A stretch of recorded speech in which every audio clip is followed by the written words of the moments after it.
All right. Anselm. Yes, please pull back our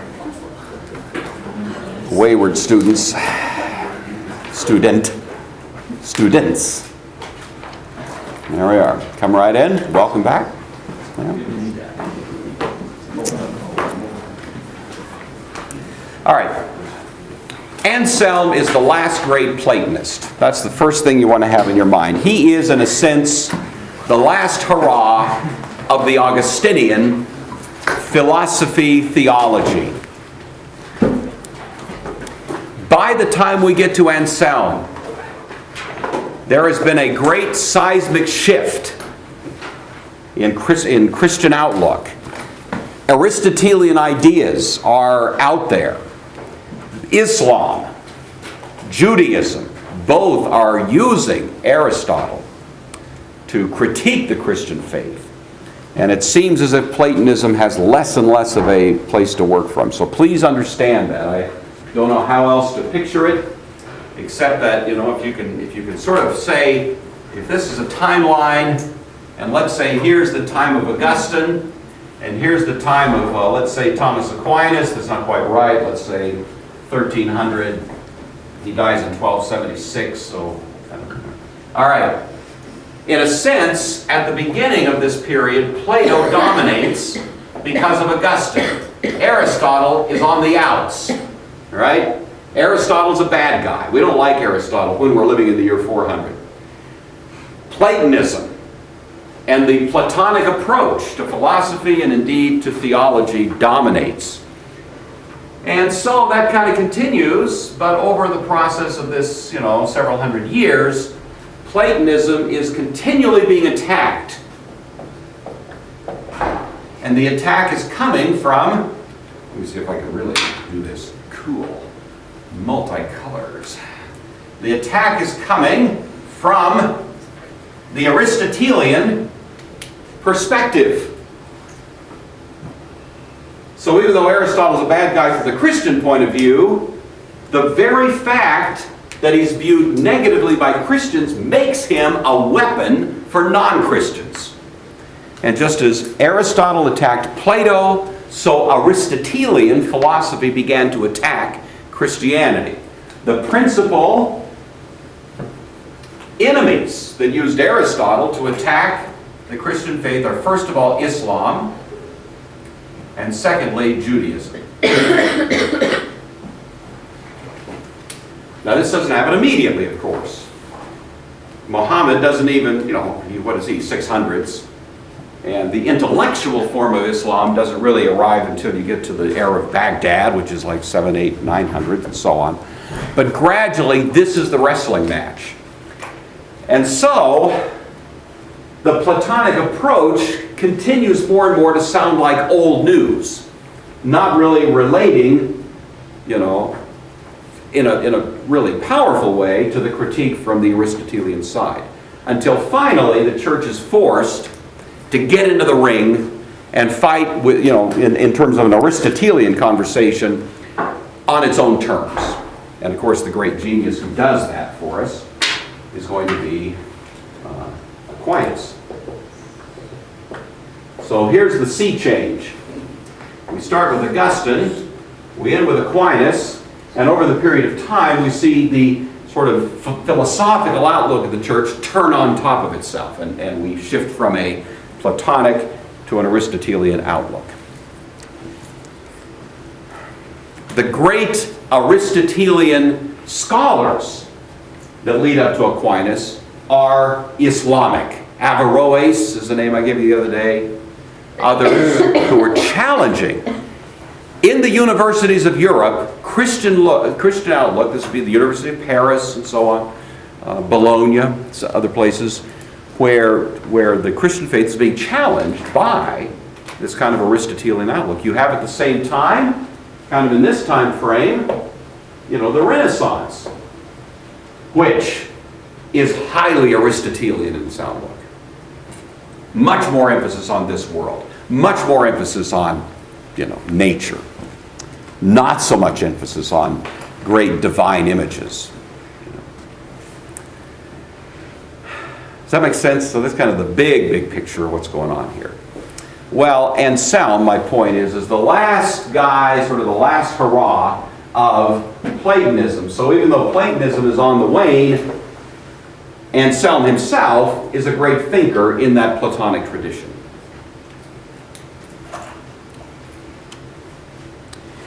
There are mainly two things that Anselm did which have really stayed with the church and become classic. Two works that he wrote. And these are, anybody know? Can anyone help me here? Have you ever covered Anselm anywhere before, besides here? Has it ever popped up? Or do you otherwise have any background knowledge? Anybody? Is this pure? Is this new stuff? Brand new territory? Krista, can you tell me anything about Anselm besides what you just heard me say a little bit here? Anybody? Okay. No, it's Jacob? No? Okay. All right. All right. Anselm wrote quite a bit, but there's three works we're interested in. Two of them we're mostly interested in. All right. The first one, of his most famous one, is called Monologium.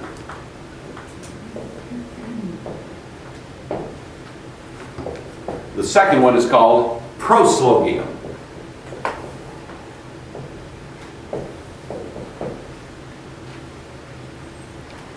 Monologium, M-O-N-O, L-O-G-I-U-M.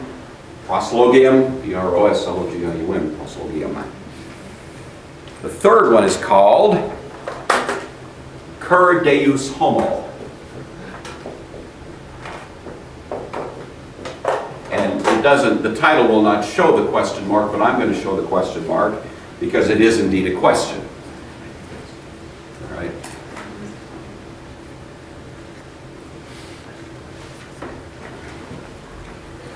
You do want to know these. You want to know these titles, and you want to know them in terms of their actual, the words here, especially Cur Deus Homo. The proslogium is really kind of the old theistic proof following pretty much Platonic terms. It would be something like the argument from gradation. If there is beauty, then there must be ultimate beauty. If there is ultimate beauty, then there must be God. It would be that kind of reasoning. It would be very Platonic, you see. I think Anselm himself realized that that wasn't getting the traction it once did, you know. And so he reworks it. And the product from that is what's called the proslogium. And the proslogium has otherwise come to be called the ontological argument. Anselm did not call it that. This was a term applied to it later. I don't know if Anselm would like the term, the ontological argument. Even though I was alive at the time, I was busy elsewhere and never had a chance to ask St. Anselm whether he would like this term. So I have to leave that as an unanswered question. One of the very few, Trevor, unanswered questions. Where were you? Well, I was elsewhere. I was down in Rome. I was trying to straighten out the Pope at that point, you know. But wasn't working too well. And then there was that crusade I went on. That, of course, was kind of that had me out of town for a while. You know, so there's a lot of stuff happening, man. You can't be everywhere at once. So anyway, yeah, Richard the Lionheart and I, we kind of hung out together. We were buds, you know. All right. Oh, Richie. All right. I want to briefly treat. I don't want to spend too much time on this, even though it's. Some of you may know I visited not long ago Bear Creek, which is a classical school over in Redmond, Washington. Have a lot of rich Microsoft kids there, you know. Not nearly as nice as you guys. Believe me, I was glad to get home. But nice kids, but not like you. I mean, you guys are in a class by yourself. You're so wonderful. Even you, Avery, just wonderful. But anyway, the teacher that I was visiting happened to be a course in Western civilization or Western thought, and he was introducing Anselm that very day, and he planned to spend a whole week on the ontological argument. I couldn't believe it. there's other stuff in the universe, my friend, besides the ontological argument, But anyway, more power to him. I gave it to you. I gave you the bare nubbins of this to you the other day, right? It should be in your notes. Did you get it down? Did I give it to you? So God is that being than whom no greater being can be conceived, right?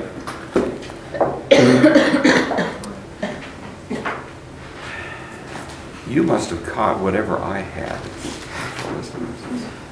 I've got some really stiff drugs back there if you want. That make it feel so good. No, just kidding. Sydney shooting up in the hallways. I don't know. It's really not a pretty sight. All right, so God is that being than whom, or compared to whom, or with reference to whom, no greater can be conceived. That's, I think, true by definition. So at this point, Anselm feels he's on safe ground. He's telling you something which most of us would probably concur in, just because all it's doing is defining a term. The point where you feel like Anselm kind of did something to you is really sort of at the second one. The greatest conceivable being exists. And you go, oh, come again? And of course, Anselm has a response. I mean, what would be the normal response? Just say I say to you, the greatest conceivable being exists, then the natural kind of response you'd make to that would be what, Josiah? Sort of the commonsensical response to that. I saw your hand, Stephen, but Well, it seems a bit circular because kind of assuming what you're trying to prove in a sense.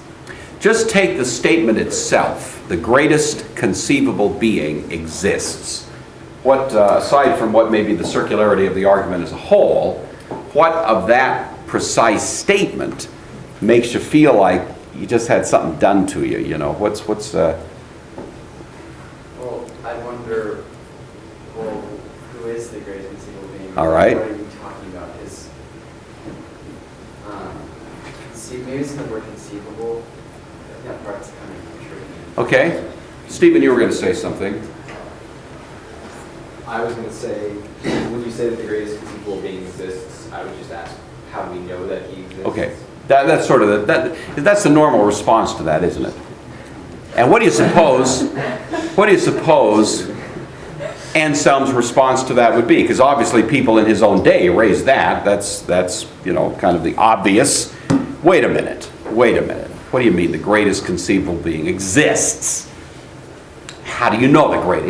That would be the sort of normal. What do you suppose Anselm would say in response to that question, which was put to him many times? Anybody? Any thoughts? Jake? Well, I just remember what Mr. Nixon has told us. He said that he used an analogy of a cheeseburger. He said that if I have two identical cheeseburgers, but one is imaginary and one is real, Yeah. and then which one is greater, and you would think that the one that you can actually eat, the real cheeseburger, is going to be a greater cheeseburger. That's right. Okay. I'm interested, was Mr. Nixon saying that to defend the ontological argument or just to illustrate it? Was he It was an illustration. an illustration? He wasn't actually dying on that hill, probably, as far as you know. Don't think so. All right. Yeah, I'll follow that. This is also, again, sort of true by definition. Existence always is better than non-existence, I have two dogs. One dog is a beautiful dog that'll catch my Frisbee. I really don't have that dog anymore. I told you that story already. Didn't I tell you guys that story? Yeah. So anyway, I don't want to try to do tear-jerking. Then the other dog is an imaginary dog. That dog can always catch the Frisbee. He can leap 100 yards in the air and snag that Frisbee right out of the window of a jet flying by. I mean, it's an amazing dog. But the problem is that dog doesn't exist. Which is greater? Laura, which is greater? My dog, which can catch the Frisbee 8 out of 10 times, or the imaginary dog that can, catch a speeding jetliner? Yeah, that's right, because existence. So, you think here's what Anselm is saying.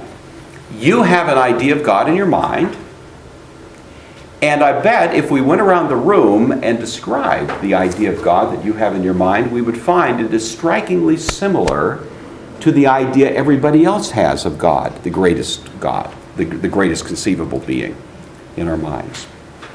And you can go all over the world and find this. That people, if you ask them, what is the greatest conceivable being?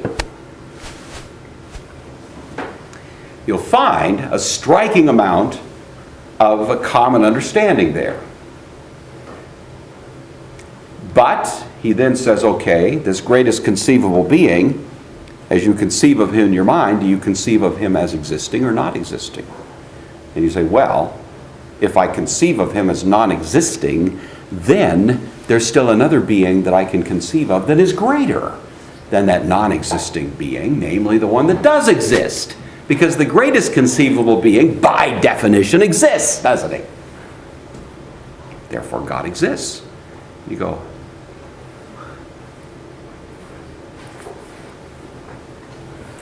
and as kind of tricky as that sounds, it has puzzled some of the greatest thinkers in the history of philosophy since. They kind of look at that and go, well, yeah, but...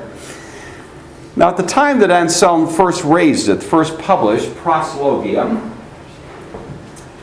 he had a critic, a monk. Do I have the guy's name here? Let's see. I can't find it quickly enough. Anyway, there was a contemporary of Anselm's, not nearly as brilliant as Anselm, but what he said in response to this was, hey, wait a minute. I can imagine a perfect island. Palm trees, sandy beaches, the weather is perfect every day. That's what he says. This monk says, I can imagine a perfect island. That doesn't mean, St. Anselm, that the perfect island actually is out there in the Pacific somewhere. Just because I can think about it doesn't make it exist. Just because I can think about your greatest conceivable being doesn't make that being exist, right? Sounds like a pretty... What's wrong with the monk's critique? What do you suppose Anselm would say in response to that monk? He had a response. Any idea what he would say? And it goes back to your cheeseburger idea, because the monk might have just as well said, I can imagine a perfect cheeseburger. But that doesn't make it exist. A perfect island, a perfect whatever. How do you suppose Anselm would respond to that? He's a very bright guy. This is, and so the argument has a little more horsepower than people usually give it credit for. Well, I'll say that. What do you think? Anybody? Trevor, what do you think?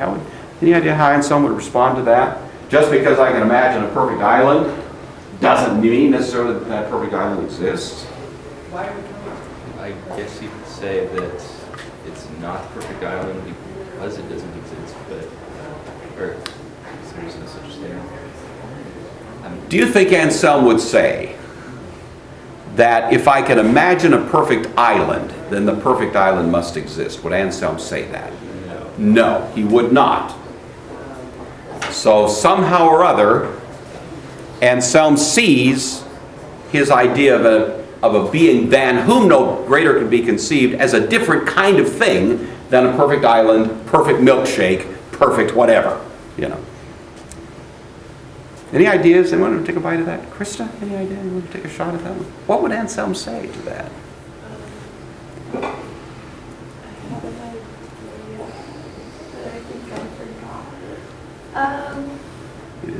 How do you know what? Wait a second. How do you know what perfect is? Okay, that's actually kind of hinting at the right direction. Anybody want to take a run at this one? Come on, you're brilliant people. Go ahead. I'll try one more. Go ahead. How do you know that the perfect thing doesn't exist? But you just Well, okay. experienced it, or? Yeah, I don't know that Anselm would respond that way, but it's not a bad response to raise. At least it would be one way to, kind of come at it. All right, well, work with me here. I'm not saying I'm not invested in this. I just want you to get it. Anselm would say, it's one thing to talk about a perfect island, a perfect, lemonade, a perfect classroom, a perfect whatever, philosophy teacher. It's one thing to talk about these things. It's another thing to talk about perfection itself, a being, than which no greater being, not island, not milkshake, not cheeseburger, but the being itself. In other words, is there a class of something that we can call the greatest thing? Not things. Things can be all sorts of things. But is there something that I can imagine in my mind, and there's nothing greater that could possibly be conceived of than that thing? And Anselm says, of course, that we all have that notion rattling around in our brains. This being, not hamburger, but being, than which nothing greater can be conceived. Here's the little kind of, I think, piece of the argument that does have some significance. We all have that idea in our minds. We all do. Every one of us can imagine this being than whom no greater can be conceived. Anselm's point is really that unless there is that being than whom no greater being can be conceived, we could never talk about a perfect island, a perfect cheeseburger. We can never talk about any of these things, even in our imagination.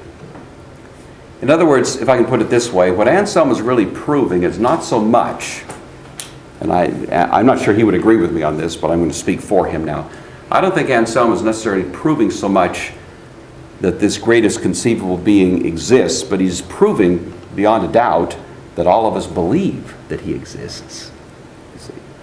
In other words, he's proving that you have that idea in your mind, and that idea is so deeply imprinted, embedded in your DNA, that you are constantly reckoning on the fact that God is there. Because every time you say, well, this hamburger's better than that hamburger, or that island's better than this one, or make any judgment of any kind about anything, saying one is more nearly perfect than the other, you are basing that on some notion of an eternally perfect being by which all these things are gauged. Now that is, again, Platonism. That is a Platonic argument. But the force of it is the very force we ran into with Plato, that it does demonstrate that there's something deeply in us. You want to close that door for us? It does prove that there's something very deeply in us that is persuaded and convinced that being must actually be there, not just as a kind of a fig Newton in our imaginations, but as an actual existing being, because we bank on it all the time.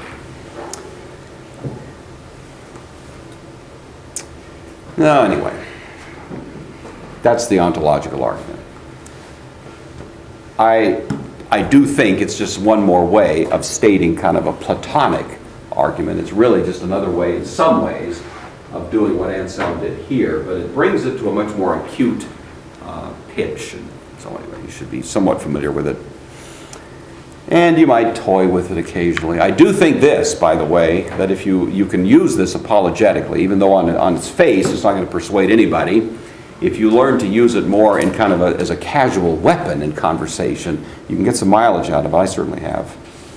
Without ever mentioning Anselm, without ever mentioning the ontological argument, or without ever saying, God is that being than whom no greater can be conceived, or any such thing, you could still, if you learn to use it, find it has some impact in conversation, especially with atheists, who believe in God with all their hearts. They just won't admit it. And this is a wonderful way to prove that. This is a wonderful way, if you learn to use it, it's a wonderful way to force an atheist to admit they believe in God. They sit in his lap to spit in his face anytime they raise their protest. That's what the ontological argument is good at. And that's pretty powerful.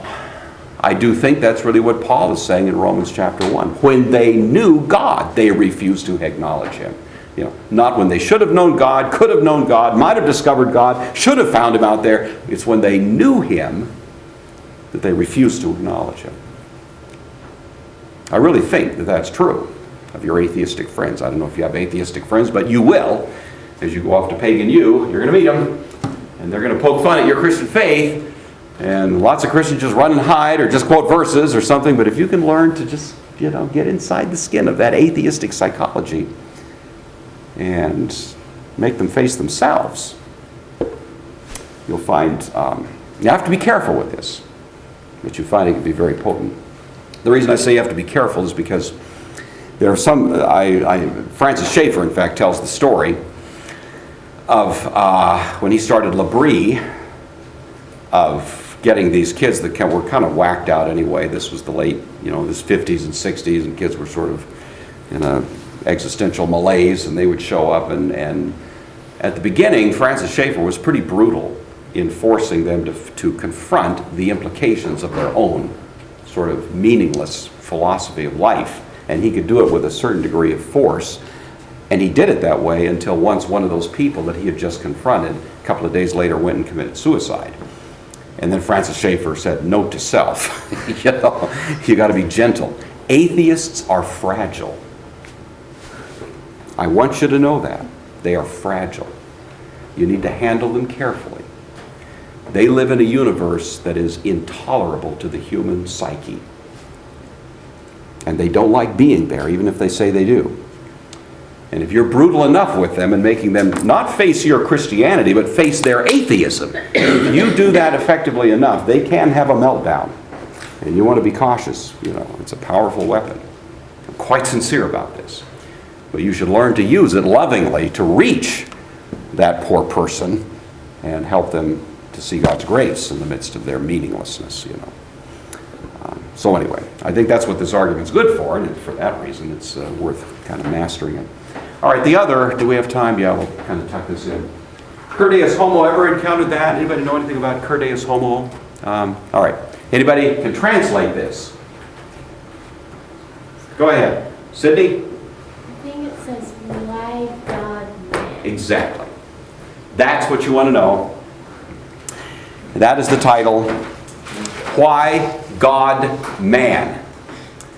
Is Anselm taking up the question, why was it essential that Christ, as Chalcedon affirms, is both God and man, two natures, one person, vera homo, vera deus? Why is that essential to the atonement? Why does the death of Christ on the cross only work as an atoning sacrifice if Christ is both God and man? All right, that's the question. Y'all got that? That's what's going on. And some would say that if Christ went to the cross simply as a perfect man, his atoning sacrifice would be useless to us. If Christ went to the cross only as God, that would be useless to us as well. You see. He had to be both in order for the atonement to have any effect. And the way he reasons this through, we'll see how the time goes here. He says,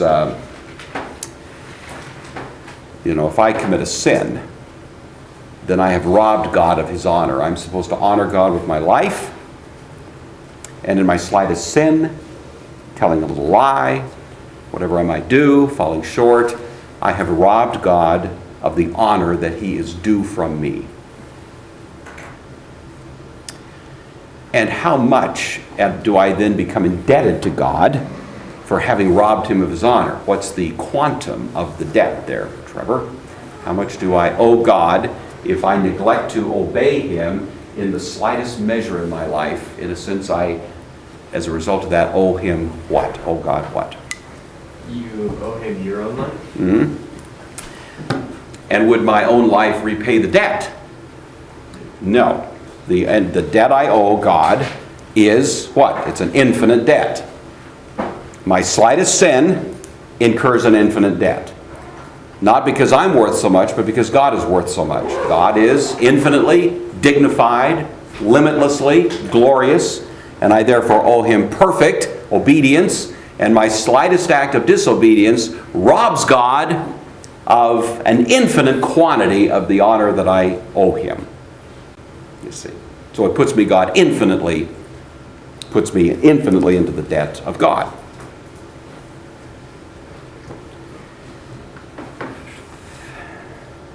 You can think about this, here we are in this classroom. If Sydney over there, not Sydney, Lewis, of course, were really upset with me after class, and he just walks up to me after class and says, "Gort, that was the most miserable excuse for a philosophy lecture. I don't know why my folks are paying any kind of money for this at all." And he spits in my face and turns around and walks out the door. I'm not giving you any ideas, am I?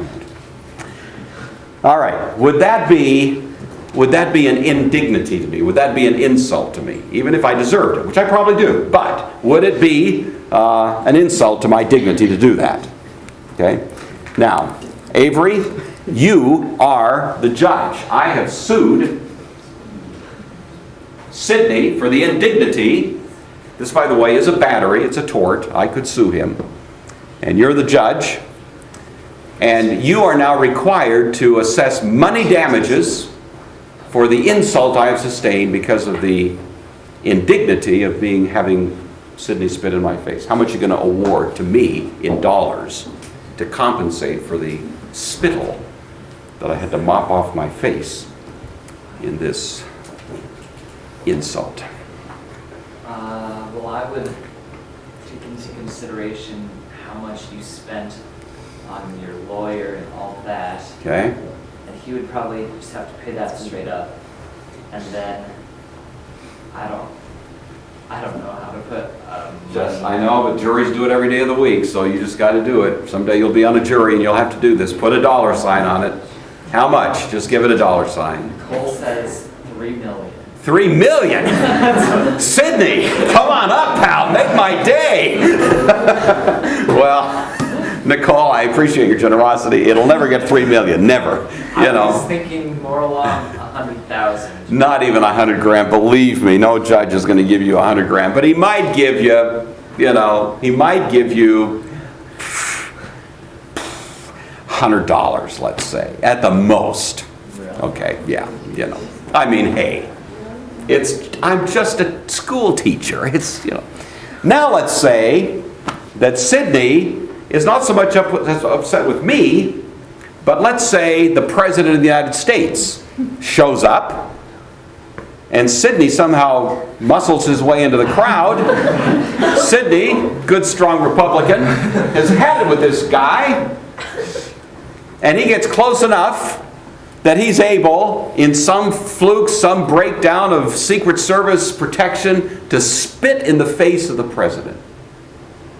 Now he's in court.